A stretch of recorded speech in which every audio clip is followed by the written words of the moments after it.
Assalamualaikum warahmatullahi wabarakatuh. Shalom, Om Swastiastu, Namo Buddhaya, salam kebajikan dan salam sejahtera untuk kita semua. Sebelumnya, perkenalkan kami dari kelas 12-3. Yang pertama adalah saya sendiri, Mas Ayu Syifa Satunasana, dan rekan saya Siti Nafidatul Muhayyara. Jadi di sini kami ingin mempresentasikan hasil kerja kami atau hasil diskusi kami mengenai materi keanekaragaman hayati biologi kelas 10. Nah, langsung saja pengertian dari keanekaragaman hayati. Jadi, keanekaragaman hayati ini dikenal juga dengan istilah biodiversitas, yang dapat diartikan sebagai keanekaragaman organisme di wilayah tertentu atau di seluruh permukaan bumi. Nah, keanekaragaman hayati dapat disebut pula sebagai keseluruhan genus, spesies, dan ekosistem di dalam suatu wilayah. Keanekaragaman hayati meliputi perbedaan bentuk, ukuran, warna, dan sifat antar spesies, populasi, dan ekosistem. Ini semua mencakup variasi genetik dalam satu spesies, perbedaan antar spesies, serta variasi ekosistem. Keanekaragaman ini penting sekali untuk menjaga keseimbangan ekosistem dan memberikan manfaat bagi kehidupan manusia dan makhluk hidup lainnya. Nah, karena di pengertian kita sudah membahas mengenai keanekaragaman genetik, jenis, dan ekosistem, nah itu semua ternyata masuk ke dalam jenis keanekaragaman makhluk hidup. Nah, keanekaragaman makhluk ini dibedakan atas 3 tingkatan. Yang pertama adalah keanekaragaman genetik. Keanekaragaman genetik adalah suatu keanekaragaman pada makhluk hidup yang muncul karena ekspresi gen yang berbeda-beda. Keanekaragaman genetik ini merujuk pada variasi genetik pada setiap organisme, dan ini merupakan tingkat keanekaragaman hayati yang terkecil. Nah, variasi dari gen ini menyebabkan perbedaan sifat antar individu, seperti ukuran, warna, dan bentuk pada kucing ras atau variasi bentuk dan rasa pada berbagai varietas buah mangga. Variasi dalam spesies ini disebut sebagai varietas.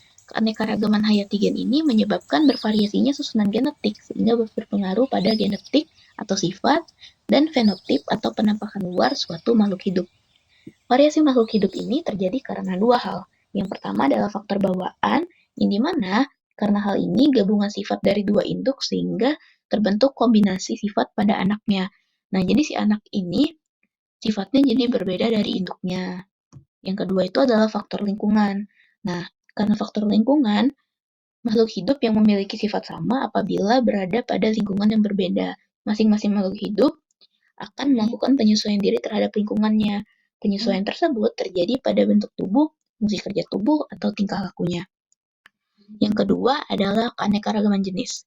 Keanekaragaman jenis disebut juga keanekaragaman spesies, yang dimana spesies ini adalah kumpulan individu yang memiliki kesamaan secara morfologi, anatomi, fisiologi, dan biokimia. Keanekaragaman ini menunjukkan banyaknya spesies organisme di suatu wilayah. Nah, sebetulnya keanekaragaman ini terlihat pada perbedaan spesies dalam ekosistem, seperti hutan tropis yang memiliki hewan seperti harimau, burung cendrawasih, dan kera, serta tumbuhan seperti pohon jati dan anggrek. Dan yang terakhir adalah keanekaragaman ekosistem. Nah, kita semua kan tahu kalau makhluk hidup itu tinggal dalam suatu sistem kehidupan yang biasa kita sebut sebagai ekosistem. Nah, setiap makhluk hidup ini akan saling berinteraksi dengan makhluk hidup di lingkungannya. Nah, kondisi lingkungan akan mempengaruhi makhluk hidup yang ada di dalamnya. Nah, variasi antar ekosistem ini melibatkan interaksi makhluk hidup dengan lingkungan fisik yang berbeda, seperti ekosistem hutan hujan, padang rumput, laut, dan gurun yang masing-masing memiliki karakteristik makhluk hidup dan kondisi alam yang unik. Nah, karena kita sudah membahas mengenai tingkatan dari jenis-jenis keanekaragaman hayati, kita akan bertolak ke contoh variasi genetik pada satu jenis makhluk hidup. Nah, ini tuh dapat dilihat pada perbedaan sifat antar individu dalam suatu spesies. Nah, coba yang pertama kita cek pada anjing. Anjing ras yang seperti Golden Retriever, Bulldog, dan Chihuahua memiliki bentuk tubuh, warna bulu, ukuran, serta temperamen yang berbeda-beda. Meskipun mereka semua ini termasuk dalam spesies yang sama, biasa kita kenal dengan Canis lupus familiaris. Yang kedua, pada kucing, kucing domestik biasanya kan memiliki variasi warna bulu seperti putih, hitam, oranye, belang, dan panjang bulu yang berbeda-beda. seperti kucing dengan bulu panjang atau bulu pendek, serta pola bulunya juga berbeda-beda. Ada tortoiseshell, tabby, atau solid. Dan yang terakhir bisa kita cek pada tumbuhan, contohnya pada bunga anggrek.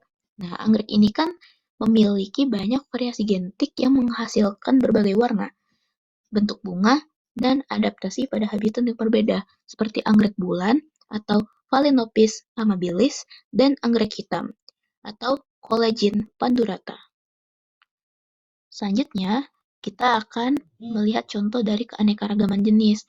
Nah, ini tuh ditunjukkan melalui perbedaan ciri fisik, pola perilaku, cara berkembang biak, habitat, dan peran ekologis setiap spesies. Yang pertama ada pada hewan. Nah, jadi di suatu ekosistem hutan terdapat berbagai spesies hewan seperti harimau, gajah, rusa, burung, dan ular gitu. Nah, inilah contoh dari keanekaragaman jenis pada hewan. Nah, kemudian pada tumbuhan, kita bisa lihat pada satu ekosistem padang rumput. Nah, di suatu ekosistem padang rumput ini, kita bisa menemukan rumput-rumputan, semak, dan pohon akasia. Dan yang terakhir, pada mikroorganisme di lingkungan tanah, kan terdapat beragam jenis bakteri dan jamur yang membantu penguraian bahan organik. Nah, selanjutnya kita memiliki beberapa contoh keanekaragaman hewan yang seperti teman-teman tahu, kalau hewan itu ada jenis mamalia yang memiliki ciri khas seperti tubuh berbulu atau berambut dan menyusui anaknya. Dan yang kedua adalah burung. Burung ini memiliki kemampuan terbang dan memainkan peran penting dalam penyerbukan dan penyebaran biji. Yang ketiga adalah reptil. Nah, hewan ini biasanya berdarah dingin dan memiliki kulit bersisik. Yang terakhir adalah serangga atau insekta. Nah, serangga ini memiliki peran penting dalam penyerbukan, penguraian, dan menjaga keseimbangan ekosistem. Selanjutnya, pada keanekaragaman tumbuhan, yang pertama itu adalah tumbuhan hutan tropis. Nah, hutan hujan tropis ini merupakan rumah bagi ribuan spesies tumbuhan seperti pohon jati, meranti, dan kayu ulin. Yang kedua adalah tumbuhan gurun. Nah, tumbuhan ini beradaptasi dengan daun yang tebal atau berduri untuk mengurangi penguapan dan menyimpan air. Yang ketiga adalah tumbuhan pegunungan. Tumbuhan ini dapat bertahan dalam kondisi suhu rendah dan tanah berbatu. Yang terakhir adalah tumbuhan mangrove. Nah, mereka ini memiliki akar yang kuat untuk menahan erosi dan membantu menjaga ekosistem pantai. Nah, kalau teman-teman memperhatikan ada tumbuhan di sekitaran pantai, itu adalah tumbuhan mangrove yang fungsinya menjaga ekosistem pantai tersebut agar tidak rusak gitu. Selanjutnya adalah tipe ekosistem. Seperti yang kita semua tahu bahwa ekosistem itu memiliki dua tipe. Yang pertama adalah tipe akuatik dan yang kedua itu adalah tipe terestrial. Nah, untuk tipe akuatik, ini adalah ekosistem perairan.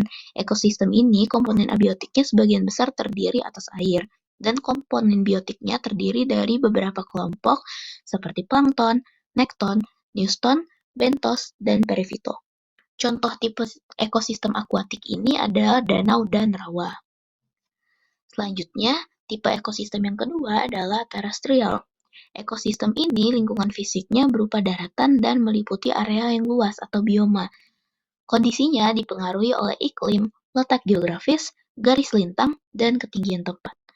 Contohnya adalah hutan hujan tropis dan hutan gugur.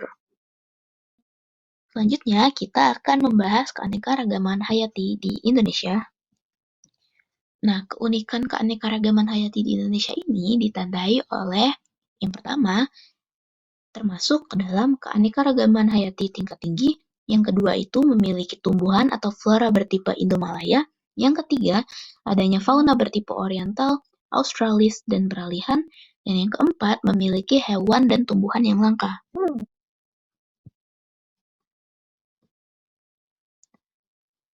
Seperti yang kita tahu, Indonesia ini adalah negara kepulauan yang memiliki iklim tropis. Tentu saja, hal ini dapat membuat sebagian besar makhluk hidup dapat hidup dan beradaptasi di dalamnya. Nah, keanekaragaman hayati di Indonesia masuk ke dalam mega biodiversity yang hanya tertandingi oleh Afrika dan Zaire. Sebetulnya, mega biodiversity itu apa sih? Nah, Megabiodiversity adalah wilayah yang memiliki tingkat keanekaragaman hayati sangat tinggi. Sebagian organisme yang ada di Indonesia tidak banyak dijumpai di belahan bumi manapun. Itulah yang disebut dengan megabiodiversity. Seperti yang sudah kita sebutkan sebelumnya, Indonesia itu termasuk ke dalam suatu negara yang punya keanekaragaman hayati tingkat tinggi. Nah, mengapa demikian? Nah, yang pertama, Indonesia itu memiliki tumbuhan tipe Indomalaya. Tipe Indomalaya itu adalah flora yang meliputi tumbuhan yang hidup di India, Vietnam, Thailand, Malaysia, Indonesia, dan Filipina. Untuk flora yang tumbuh di Malaysia, Indonesia, dan Filipina sering disebut sebagai kelompok flora malaysiana. Hutan-hutan di daerah flora malaysiana ini memiliki kurang lebih 248.000 spesies tumbuhan tinggi. Nah, jumlah ini kira-kira setengah dari seluruh spesies tumbuhan di bumi. Selain flora, kita juga akan membahas tentang tipe hewan-hewan yang ada di Indonesia atau fauna-fauna yang ada di Indonesia. Untuk tipe hewan di Indonesia, yang pertama adalah untuk daerah oriental. Ciri-cirinya, ini biasanya mamalianya itu berukuran besar. Contohnya saja gajah Sumatera, banteng, dan harimau Sumatera.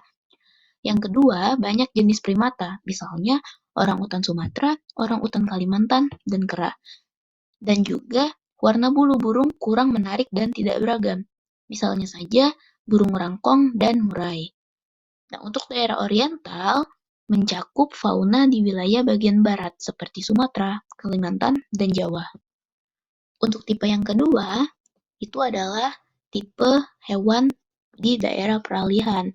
Pada daerah peralihan atau transisi oriental Australis, terdapat hewan-hewan dengan ciri khas tersendiri, misalnya komodo, babi rusa, anoa, dan burung maleo.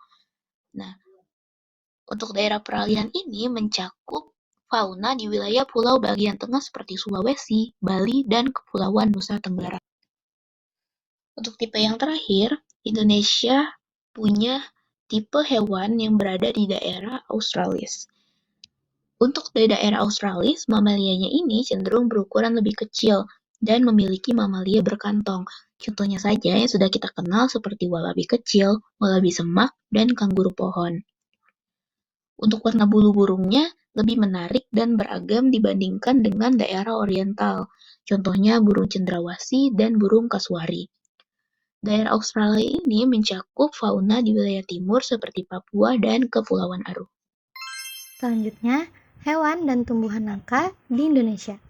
Hewan langka ada badak Sumatera, harimau Sumatera, tapir, komodo, dan lain sebagainya.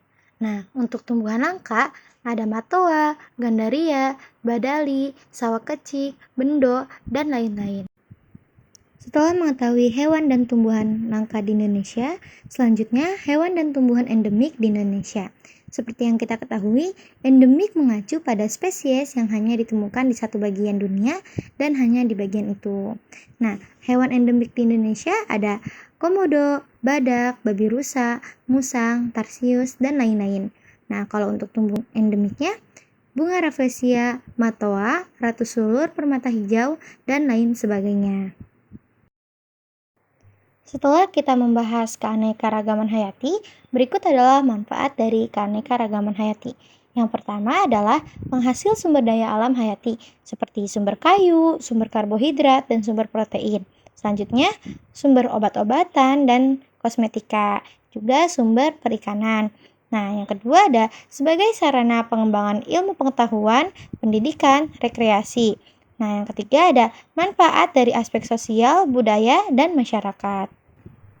Selanjutnya, penyebab hilangnya keanekaragaman hayati. Hilangnya habitat dan fragmentasi. Hilangnya habitat adalah menyusutnya materi pada tempat yang sesuai atau cocok untuk hidup. Fragmentasi habitat adalah pemisahan suatu habitat menjadi lebih kecil lagi. Penyebab selanjutnya adalah spesies-spesies eksotik atau introduksi spesies. Introduksi spesies adalah suatu upaya mendatangnya spesies asing ke suatu wilayah yang telah memiliki spesies lokal.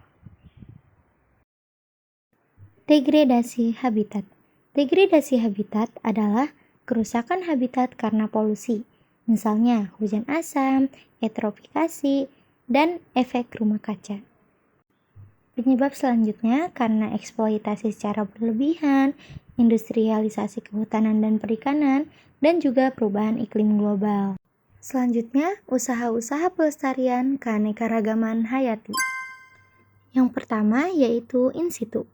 Pelestarian in situ adalah pelestarian yang dilakukan di habitat aslinya. Salah satu contoh pelestarian in situ adalah dengan dibuatnya Taman Nasional, Cagar Alam, dan Suaka Marga Satwa. Contoh pelestarian in situ ada Taman Nasional Ujung Kulon di Jawa Barat, Taman Nasional Tanjung Putin di Kalimantan, Taman Nasional Kerinci Sebelat di Sumatera, Taman Nasional Gunung Gede Pangrango di Jawa Barat, dan Taman Nasional Komodo di Nusa Tenggara Barat. Usaha selanjutnya yaitu dengan cara ex situ. Pelestarian ex situ adalah pelestarian yang dilakukan di luar habitat aslinya. Pembiakan ex situ dapat dilakukan dengan mendirikan kebun binatang. Contohnya yaitu ada kebun botani, kebun koleksi, dan kebun plasma nutfah. Selanjutnya yaitu kawasan pelestarian alam di Indonesia. Cagar alam, kawasan suaka alam yang memiliki tumbuhan, hewan, dan ekosistem yang khas sehingga perlu dilindungi. Contohnya yaitu adalah cagar alam hutan pinus Jantoy di Aceh.